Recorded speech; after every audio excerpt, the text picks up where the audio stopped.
This story is about two girls, Bev and Joy. Now, Bev and Joy got me into serious trouble one day. I was given a reading book to read in grade 2. Yes, at Washington Primary School. And so, as I started to read the book, I read all the words that I was familiar with. Now, when I came across BEV, I was not able to say Bev, or when I saw GOY, I was not able to say joy. Even though I was taught phonics, I was not able to break word into syllables or pronounce words I have never seen or was told before. So I read all the words that I was familiar with except the words Bev and Joy. Ironically, I know two sisters by that name. They were one of our closest neighbors, and I've used the names over and over because I have a lovely Aunt Joy. But I was never told these words before. Now, I'm sharing this story for persons to understand that persons may have learning challenges or difficulties, and so sometimes they're not able to pronounce or spell words correctly.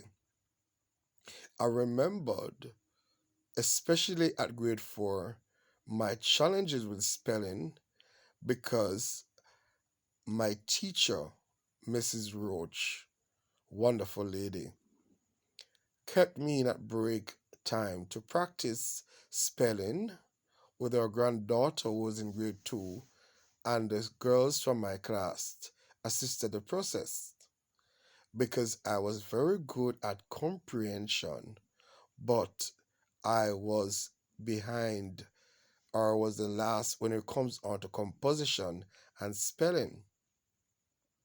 Although I placed in the top 10 in the class, boys like, and I'm not putting them down, don't get me wrong if I mention your name, Dwayne Pringle, Sian Logan, all the boys in the class and girls were way better speller than I was at the time because I had to see the word in my mind to spell it. So I remember at break time, words like porridge, necessary, and other words I was given to spell. I think Nika Burke was one of the students who was leading that charge. And the girl from grade 2, I don't remember her name, but she was Mrs. Roach's granddaughter. She was able to spell porridge and other words that I got wrong. No, I didn't know that I had a learning challenge, and maybe Mrs. Roach knew that there was some challenge, but her idea was to let me practice at breaks time. However, I was a bit confident in that when it was comprehension time. You know that book that has the story about Alibaba and the 40 Thieves?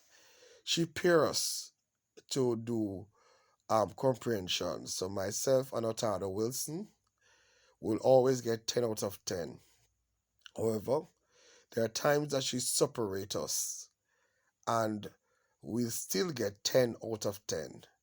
Now, I don't know his how her approach that helped with the practice because I've said that repetition helps person who is dyslexic and depends on your learning disorder. Repetition does help.